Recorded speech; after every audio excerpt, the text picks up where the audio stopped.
Welcome back, my beautiful friends. You're listening to A Moment of Zen right here on 710 WOR, the voice of New York. I'm your host, Zen Sams. Welcome back to My Digital World segment brought to you by Tempus Network, a Burkan World project. Welcoming back to this segment is our regular contributor, CEO of Tempus Network, Shahal Khan. And today he is joined by Jason Brink, President of Blockchain at Gala Games, the world's leading gaming platform with blockchain integration. Now, as the president of blockchain at Gala Games, Jason devotes considerable resources to the creation of stable play to earn ecosystems as a means to generate new opportunities for gamers all around the world. And today we are chatting about blockchain gaming, play to earn models, what the monetization incentives look like for gamers, and how to implement a viable economic system into GameFi. But what is GameFi? Well, for those unfamiliar, it's a portmanteau of game and finance. GameFi involves blockchain games that offer economic incentives to the people that play them, otherwise known as play to earn games. Players can typically earn in game rewards like crypto tokens, virtual land, avatars, and other NFTs by completing tasks, battling other players, or even simply progressing through various game levels. And unlike traditional video games, play to earn games let you buy and then transfer the in game assets to outside of the game's virtual world. Now, some of the most popular blockchain games that you may have heard of are titles like Axie Infinity, The Sandbox, and Decentraland. Now, imagine a world in which you can make money just by playing a video game.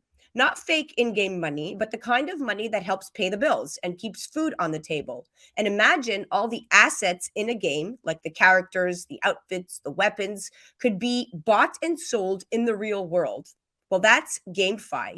And GameFi is one of the fastest growing segments in the video game industry. Now, while the space is still pretty new type of ownership enabled by the industry's structure is all the craze. And this is not a pipe dream. It's happening in real time. And here to chat some more are Shahal Khan and Jason Brink. Welcome to the show, gentlemen. Thank you very much. Happy to be here with you. Shahal, welcome back. So, Jason, I will start with you. Now, before now, gamers are able to make money from streaming and selling rare collectibles that they acquire within a game. These Sure. collectibles can be pretty expensive depending on the level of how popular the game is. However, the items sold by the gamers are only valuable in that game ecosystem. This is not the case with play to earn models. In play to earn models, players can collect assets worth money outside of the game ecosystem. And this could range from crypto coins to NFTs that Yep. collectors can buy in external marketplaces. This makes the play to earn model worthwhile for gamers, drawing in those who would otherwise not spend much time on a game. What do you say to this, and what kind of income are we talking about? Well, it really depends on what you're playing and sort of the way that you start out. So the way that we look at it is that typically speaking in the gaming space, it's always been this concept of a whale hunt, right? If you look at traditional free to play gaming, of all of the income that comes through a game, only 3% of or 80% of that comes from about 3% of the users. And most of that just goes to a production company or to a game publisher.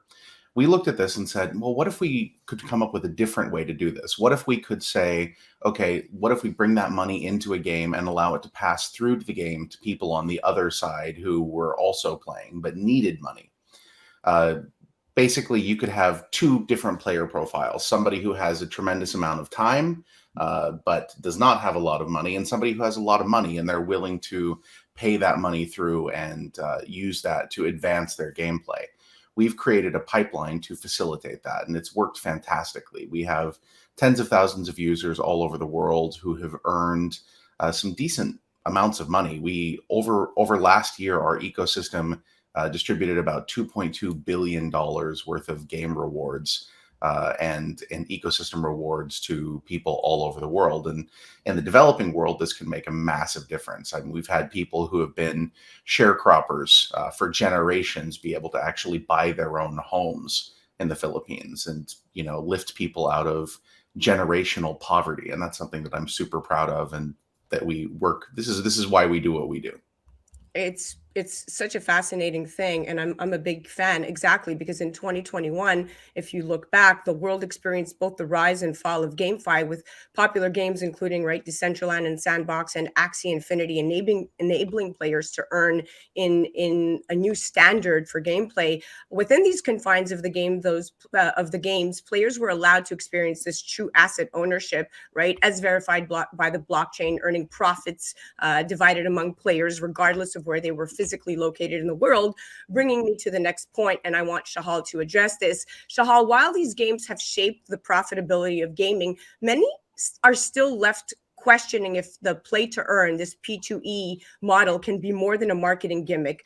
With sustainability plaguing the community, GameFi relies heavily on a continuous stream of outside investments and a dedicated fan base to propel momentum. Unfortunately, though, both have proven to be short-term oriented and in some cases damaging to the ecosystem, the token ecosystem. What do you say to this?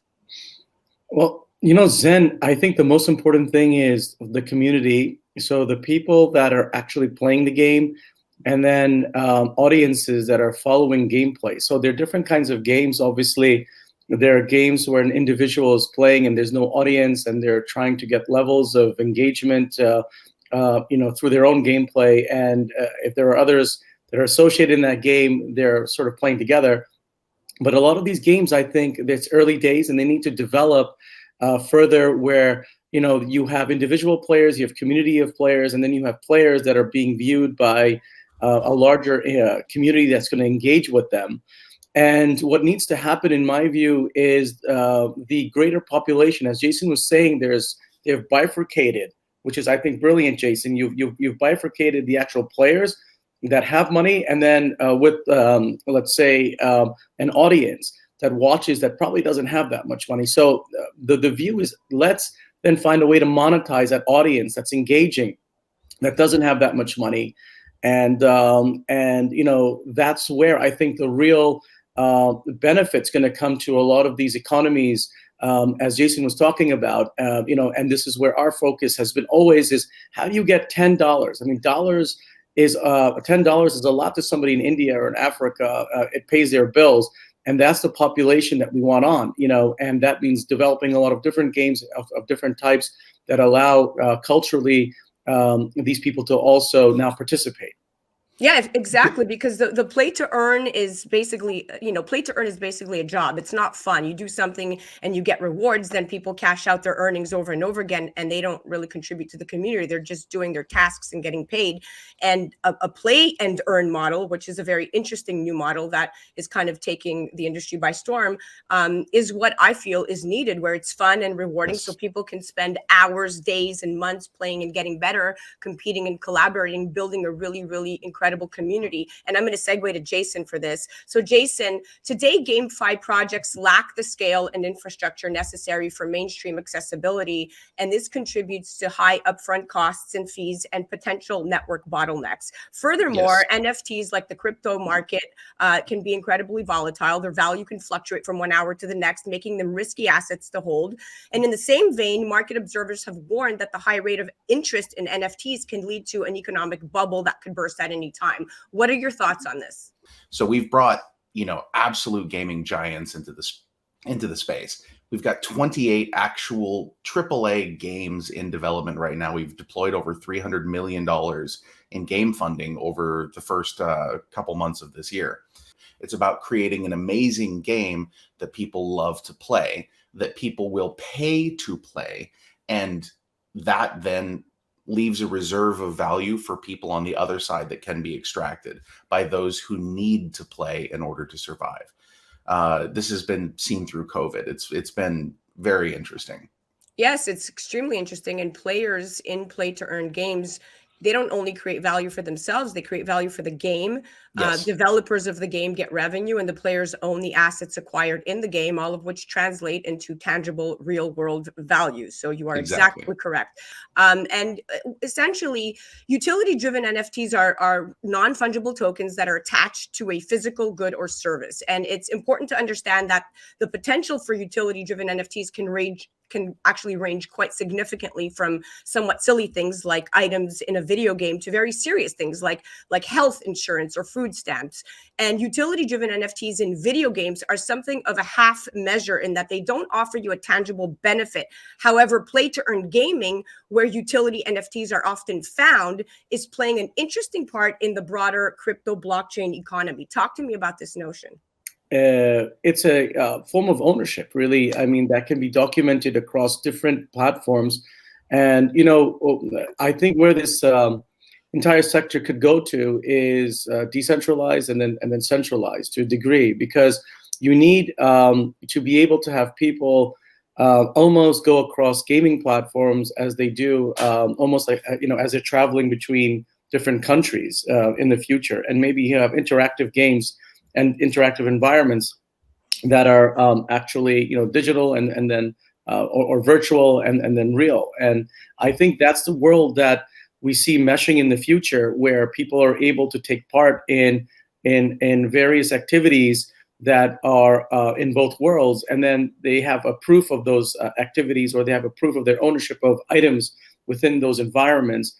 And that's where I think these NFTs are going to be longer term, and are going to not sort of, let's say, depreciate in value as soon as you buy them, right? That's a different model that's been going on, and I think that model is short-lived, because what's going to happen is, if you continue with NFTs that are just based on economic, let's say, gain, and only they're designed for a community to sort of mint a certain amount, and then hopefully the community feels it'll rise.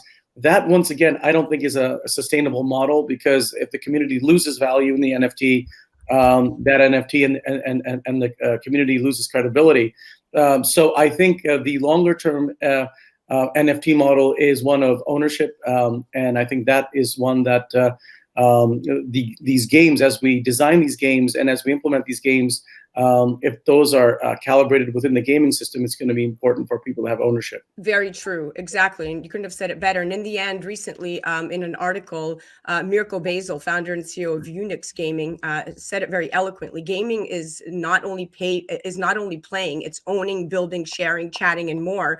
Adding on that in gaming and in crypto, like, the most important focus is community. And the greatest feats of both industries are creating attractive and impactful communities. All right. So let's pick it up here with Axie Infinity Sky Mavis. So recent reports indicate that Axie Infinity Sky Mavis, that the game has surpassed 2 million daily active users. And the majority of players are found in Southeast Asia, with 10% in the United States and a remaining approximately 20 to 25% across Europe and Africa. And this is according to Navik. Now, but there's one particular barrier for Axie Infinity players, okay? You need to buy 3 Axie characters, NFTs, to be able to play the game and earn rewards. These NFTs are now fetching around $400 each, pricing out many potential players. This model doesn't seem fair and rather offensive to the game. What are your thoughts? Jason, you could go first. Boy, you're really poking the hornet's nest with this one, aren't you? So gosh, how do I begin with this? So looking at that model, okay, I have no problem with the model that somebody needs to buy something in order to play. However, what I have a problem with is what that turns into when you pair it with bad tech solutions. So, for example, one of the things right now, if you were to go on Twitter and you were to look for a guild, right? What you're going to find is hundreds of comments from people living in the developing world who are posting, please, please, please let me be your scholar. Please, please, please let me play the game. Buy Axies for me. And these people are including full resumes, okay, as images that have their home addresses, their Philippine national identity number, all of this, like deeply doxing themselves to maybe be able to play a video game, to maybe earn a little bit of money, and then all the power is in the hands of the person that owns the Axie. I personally find that quite repugnant, and I think it's terrible because it's just so open for abuse. I understand how it has happened. I understand that guilds and whatnot will spring up anytime you you give this opportunity, and guilds can serve a very, very vital, positive function. But in this particular case, in this it's truly particular case, defeating it's the purpose. yes, I absolutely. This is why we lean in very much with a model that if you want to show up and play, you can play for free, and if you want to borrow somebody else's NFTs to play, we're building systems into the game to allow that to be done in a fashion that does not require you to trust them. You don't even have to know them. You just show up and play with the NFTs that they've posted in the marketplace, and everybody gets something. That's what we aim for. What are your thoughts? That was, it's funny, Jason, because these are exactly, you echo my sentiment when it comes to that. That's why I'll let you do the heavy lifting, because you're the expert here. Shahal. Well, I mean, I would love to add to what, Jason, you've already done, which is great for privacy and it's great for protection of identity, and it stops a lot of illicitly bad things that can happen to people in terms of this becoming the opposite of what it's supposed to be, which is getting people into debt and a lot of problems. I think to add to Jason, what I would love to do is to see companies like Gala Games add functionality to it where the community that is participating and engaging is able to get monetized for their data that they create. And it could be additional functions in terms of talking about the game, talking about brands within the game, because that's data value that is being monetized, for example, normally on other OTT platforms like Facebook, Instagram, TikTok. And there is now a real functionality need in games as they're being developed, that communities, as they're engaging, they could be pixels created within the games where there are active actions that these other users that are within the community can take other than just playing the game.